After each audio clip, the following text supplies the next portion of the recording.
Hi എല്ലാവർക്കും ഒരു പുതിയ വീഡിയോയിലേക്ക് സ്വാഗതം. ഇന്നത്തെ ഈ വീഡിയോയിൽ കൂടി നമ്മൾ പരിചയപ്പെടാൻ പോകുന്നത് ഓപ്പോയുടെ എ സീരീസിൽപ്പെട്ട അടുത്തൊരു ഫോണിനെ കുറിച്ചാണ്. ഇതൊരു ലോ ബഡ്ജറ്റിൽ വരുന്ന ഫോണും കൂടാണ്. ഓപ്പോ എ സീരീസിൽപ്പെട്ട 3 ഫോണുകളുടെ റിവ്യൂ നമ്മൾ മുമ്പ് ചെയ്തിട്ടുണ്ടായിരുന്നു. അതിൽപ്പെട്ട അടുത്തൊരു ഫോണിൻ്റെ അൺബോക്സിംഗ് റിവ്യൂ കൂടിയാണ് നമ്മൾ ഈ വീഡിയോയിൽ കൂടി കാണാൻ പോകുന്നത്. ഒരുപാട് ഫീച്ചേഴ്സും ഫംഗ്ഷൻസും അതുപോലെ തന്നെ അടിപൊളി ഡിസൈനിലൊക്കെയാണ് ഈ ഒരു ഫോൺ വന്നിരിക്കുന്നത്. ഓപ്പോ A12 എന്ന് പറയുന്ന ഈ ഒരു മോഡലിൻ്റെ അൺബോക്സിംഗ് റിവ്യൂ വീഡിയോ നമ്മൾ ഈ വീഡിയോയിൽ കൂടി കാണാൻ പോകുന്നത്. അപ്പോൾ നമുക്ക് നേരെ വീഡിയോയിലോട്ട് പോകാം. അതിന് മുന്നേ ചാനൽ ആരും സബ്സ്ക്രൈബ് ചെയ്തില്ലെങ്കിൽ എത്രയും പെട്ടെന്ന് സബ്സ്ക്രൈബ് ചെയ്ത് സപ്പോർട്ട് ചെയ്യുക. ഒരുപാട് ലേറ്റസ്റ്റ് ആയിട്ടുള്ള വീഡിയോസ് ഇനി അങ്ങോട്ട് വരാനുണ്ട്. അതൊക്കെ നിങ്ങൾക്ക് നോട്ടിഫിക്കേഷൻ ആയിട്ട് കിട്ടണമെങ്കിൽ ബെൽ ബട്ടനും കൂടെ ഓൾ ആക്കി വെക്കുക. അപ്പോൾ നമുക്ക് നേരെ വീഡിയോയിലോട്ട് പോകാം. അപ്പോൾ ഇതാണ് ഓപ്പോ A12 എന്ന് പറയുന്ന മോഡലിൻ്റെ ഒരു ബോക്സ് വരുന്നത്. എൻ്റെ കയ്യിൽ വരുന്ന ഈ ഒരു വേരിയൻറ്റ് 4GB റാമും 64GB ഇൻറ്റേർണൽ സ്റ്റോറേജും ഉള്ളൊരു ബ്ലൂ കളറാണ്. ഇനി ഇത് കൂടാതെ ഒരു വേരിയൻറ്റിൽ കൂടെ ഇത് അവൈലബിൾ ആണ്. 3GB റാമും 32GB ഇൻറ്റേർണൽ സ്റ്റോറേജും ഉള്ളത്. അപ്പോൾ നമുക്ക് ബോക്സ് ഒന്ന് ഓപ്പൺ ചെയ്ത് നോക്കാം. ബോക്സ് ഓപ്പൺ ചെയ്യുമ്പോൾ തന്നെ മുകളിലായിട്ട് കാണാൻ പറ്റുന്ന ഒരു ചെറിയ ബോക്സാണ്.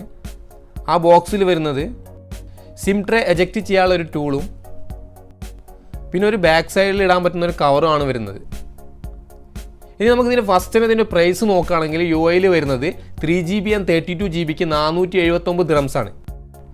എന്നാൽ 4GB and 64GBക്ക് UIയിൽ വരുന്നത് 599 ദിറംസുമാണ്.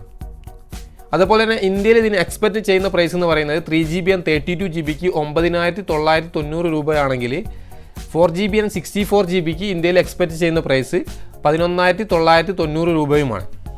ഇനി ഇത് കൂടാതെ ബോക്സിൽ വേറെ എന്തൊക്കെയാണ് വരുന്നതെന്നും കൂടെ നോക്കാം. ഒരു ചാർജിങ് അഡാപ്റ്ററും വരുന്നുണ്ട്. പിന്നെ മൈക്രോ USB ചാർജിങ് കേബിളാണ് ഇതിൽ വരുന്നത്. ഇതിൽ പിന്നെ നമുക്ക് ഇയർഫോൺ കിട്ടുന്നില്ല. അപ്പോൾ ഇത്രയാണ് ബോക്സിൽ വരുന്നത്. അപ്പോൾ നമുക്ക് നേരെ ഫോണൊന്ന് നോക്കാം.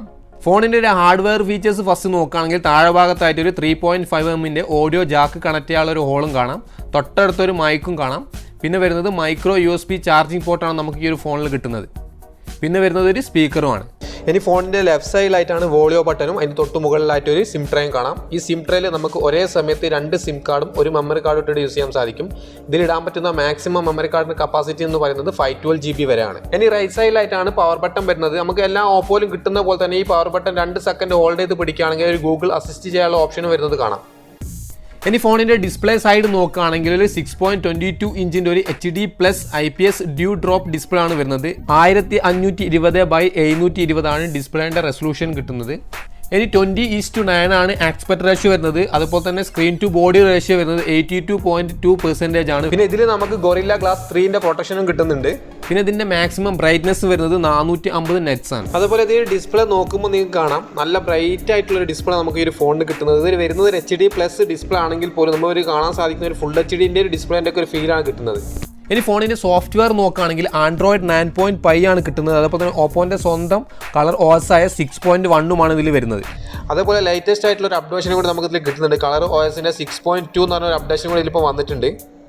ഇനി ഫോണിൻ്റെ ഒരു ചിപ്സെറ്റ് നോക്കുകയാണെങ്കിൽ mediaTekൻ്റെ Helio P35 എന്ന് പറയുന്ന ഒരു ഒക്ടാ കോർ പ്രൊസസ്സറാണ് കിട്ടുന്നത്. അതുപോലെ തന്നെ PowerVR GE8320 എന്ന് പറയുന്ന ഒരു GPU ആണ് ഇതിൽ വരുന്നത്. ഇതേ ഒരു പ്രൊസസ്സറും GPU തന്നെയാണ് നമ്മൾ മുമ്പ് ചെയ്തിട്ടുള്ള Huawei Y6P എന്ന് പറയുന്ന മോഡലിലും വന്നിട്ടുണ്ടായിരുന്നത്. ഇനി ഇതിൽ വരുന്ന ബാറ്ററി കപ്പാസിറ്റി എന്ന് പറയുന്നത് 4230 mAhൻ്റെതാണ്. ഇനി ഇതിൽ പിന്നെ നമുക്ക് ഫാസ്റ്റ് ചാർജിങ് ഇതിൽ സപ്പോർട്ട് ആവുന്നില്ല. അതിൽ വരുന്നത് മൈക്രോ USB ചാർജിങ് പോർട്ട് ആയതുകൊണ്ട് തന്നെ ഇപ്പം വരുന്ന ഓൾമോസ്റ്റ് ഫോണിൽ നമുക്ക് കിട്ടുന്നത് Type-C ചാർജിങ് പോർട്ടാണ്. അപ്പോൾ ഈ സമയത്ത് ഇങ്ങനെ ഒരു ചാർജിങ് വരുന്നത് നമുക്കൊരു കുറവായിട്ട് തന്നെ പറയാം. ഇനി ഫോണിൻ്റെ ബാക്ക് സൈഡ് നോക്കുകയാണെങ്കിൽ നല്ല ബ്യൂട്ടിഫുൾ ആയിട്ടുള്ള ഒരു മാറ്റ് ഫിനിഷോട് കൂടാണ് ഇതിൻ്റെ ബാക്ക് സൈഡ് വരുന്നത്. നമുക്ക് കാണാൻ നല്ലൊരു ഡയമണ്ട് കട്ട് പോലെയൊക്കെയാണ് ഇതിൻ്റെ ബാക്ക് സൈഡിൽ കൊടുത്തിട്ടുള്ള ഒരു ഡിഫറൻ്റ് ആയിട്ടുള്ള ലുക്കാണ് നമുക്ക് ഈ ഫോണിൻ്റെ ബാക്ക് സൈഡിൽ കിട്ടുന്നത്. പിന്നെ ഇത് വരുന്നത് ഒരു പ്ലാസ്റ്റിക് ബോഡി ആയിട്ടും കൂടെയാണ്. പിന്നെ കൂടാതെ ബാക്ക് സൈഡിൽ ഒരു ഫിംഗർ പ്രിൻറ്റ് സെൻസറും 2 ക്യാമറ ആണ് വരുന്നത്. പിന്നെ ബാക്ക് സൈഡ് നമുക്ക് സ്ക്രാച്ച് പ്രൂഫും കൂടാണ് കിട്ടുന്നത്. ഇനി ഫോണിൻ്റെ ക്യാമറ സൈഡ് നോക്കുകയാണെങ്കിൽ മെയിൻ ക്യാമറ ആയിട്ട് വരുന്നത് 13 മെഗാപിക്സലിൽ ഒരു f2.2 അപ്പേച്ചർ വാല്യുള്ള ഒരു HDR ക്യാമറ ആണ്. ഇനി അടുത്തതായിട്ട് വരുന്ന ക്യാമറ 2 മെഗാപിക്സലിൽ ഒരു ഡെപ്ത് ഒക്കെ സെൻസ് ചെയ്യാൻ പറ്റുന്ന ഒരു f2.4 അപ്പേച്ചർ വാല്യുള്ള ഒരു ക്യാമറ ആണ്. ഇതിൽ പിന്നെ നമുക്ക് അൾട്രാ വൈഡ് ഫോട്ടോ എടുക്കാൻ വേണ്ടിയിട്ടുള്ള ഒരു ക്യാമറ വരുന്നില്ല. അതുകൊണ്ട് തന്നെ ഇതിൽ വൈഡ് ഫോട്ടോസൊന്നും നമുക്ക് കിട്ടുന്നില്ല. പിന്നെ ക്യാമറ ഓൺ ആക്കിയാൽ കാണാൻ പറ്റുന്ന ഓപ്ഷൻസ് എന്ന് പറയുകയാണെങ്കിൽ വീഡിയോ, അതുപോലെ തന്നെ ഫോട്ടോ, പോർട്രേറ്റ്, പിന്നെ മോറിൽ പോയി കഴിഞ്ഞാൽ പനോരമ ഫോട്ടോ എടുക്കാം. അതുപോലെ തന്നെ എക്സ്പേർട്ട് എന്ന് കാണാം, ടൈം ലാപ്സ് കിട്ടുന്നുണ്ട്, പിന്നെ സ്റ്റിക്കർ.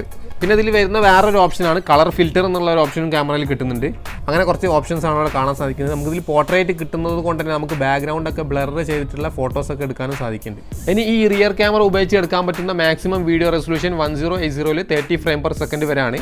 വീഡിയോയിലായാലും ഫോട്ടോയിലായാലും സൂം ചെയ്യാൻ പറ്റുന്നത് 6x വരെയാണ്. അപ്പോൾ ഇതിൻ്റെ ക്യാമറയിൽ എടുത്ത വീഡിയോസിൻ്റെയും ഫോട്ടോസിൻ്റെയും സാമ്പിൾസൊക്കെ നിങ്ങൾക്ക് ഇവിടെ കാണാം.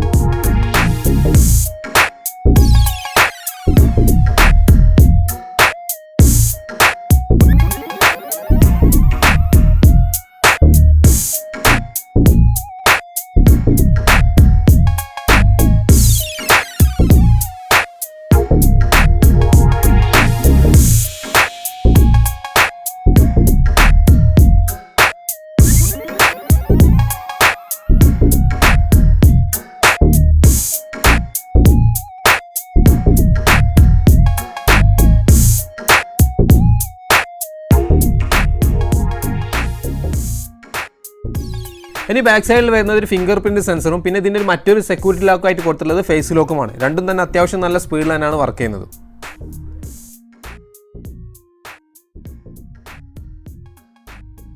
ഇനി ഫോണിൻ്റെ സെൽഫി ക്യാമറ നോക്കുകയാണെങ്കിൽ 5 മെഗാ പിക്സലിൽ ഒരു f2.0 അപ്പേച്ചർ വരെയുള്ള ഒരു HDR ക്യാമറ ആണ് വരുന്നത്. ഈ ഒരു ക്യാമറയിൽ നമുക്ക് ബ്യൂട്ടി ഫോട്ടോസും അതുപോലെ തന്നെ പോർട്രേറ്റ് ഫോട്ടോസും ഒക്കെ എടുക്കാനും സാധിക്കും. ഇതിലെടുക്കാൻ പറ്റുന്ന വീഡിയോ റെസൊല്യൂഷൻ എന്ന് പറയുന്നത് ഫുൾ HDയിൽ 30 ഫ്രെയിം പെർ സെക്കൻഡ് വരെ തന്നെയാണ്. അപ്പോൾ ഇവിടെ കാണാം ഇതിലെടുത്തിട്ടുള്ള കുറച്ച് ഫോട്ടോ സാമ്പിൾസ് ഒക്കെ.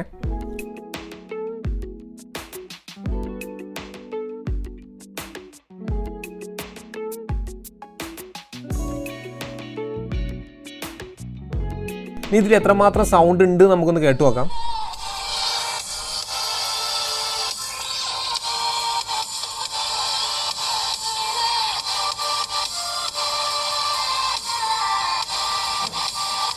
അപ്പോൾ ഒരുപാട് നല്ല ലൗഡ് ഒന്നുമില്ല, എന്നാലും ഒരു ആവറേജ് സൗണ്ടൊക്കെ നമുക്ക് ഈ ഒരു ഫോണിൽ കിട്ടുന്നുണ്ട്. ഇനിയിപ്പോൾ ഇറങ്ങുന്ന എല്ലാ ഫോണിലും വരുന്ന പോലെ തന്നെ ഡുവൽ 4G സപ്പോർട്ടാണ്.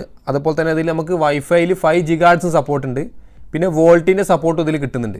പിന്നെ NFC കിട്ടുന്നില്ല. പിന്നെ നമുക്കിതിൽ സ്ക്രീൻ റെക്കോർഡിംഗ് എന്ന ഒരു ഓപ്ഷനും ഇതിൽ വരുന്നുണ്ട്.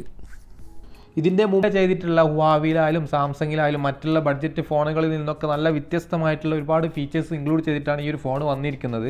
പിന്നെ ഒരുപാട് പേര് കമൻറ്റിൽ കൂടെ ചോദിച്ചിട്ടുണ്ടായിരുന്നു ഒരു 10,000-ൽ താഴെയുള്ള ഒരു ഫോൺ പറഞ്ഞു തരുമോ, കാരണം ഇപ്പോൾ ഓൺലൈൻ ക്ലാസ്സുകൾ കൂടുതൽ നടക്കുന്നതിൻ്റെ പേരിൽ ടാബ്ലറ്റ് മൊബൈലൊക്കെയാണ് കൂടുതൽ യൂസ് ചെയ്യുന്നത്.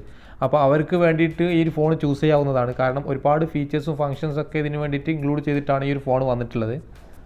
അപ്പോൾ ഇത്രയാണ് നമ്മൾ Oppo A12 എന്ന് പറയുന്ന ഒരു മോഡലിൻ്റെ അൺബോക്സിങ് ആൻഡ് റിവ്യൂ വീഡിയോ ഇഷ്ടപ്പെട്ടിട്ടുണ്ടെങ്കിൽ ലൈക്ക് ചെയ്യുക. അതുപോലെ തന്നെ വീഡിയോനെക്കുറിച്ച് ഇനി എന്തെങ്കിലും കൂടുതൽ അറിയണമെങ്കിൽ കമൻറ്റിൽ കൂടെ ചോദിക്കാവുന്നതാണ്. അതുപോലെ തന്നെ ചാനൽ സബ്സ്ക്രൈബ് ചെയ്യാത്ത ആരെങ്കിലും ഉണ്ടെങ്കിൽ എത്രയും പെട്ടെന്ന് സബ്സ്ക്രൈബ് ചെയ്ത് സപ്പോർട്ട് ചെയ്യുക. അപ്പോൾ വീണ്ടും ഒരു നല്ല വീഡിയോ ആയിട്ട് കാണുന്നത് വരെ ഗുഡ് ബൈ.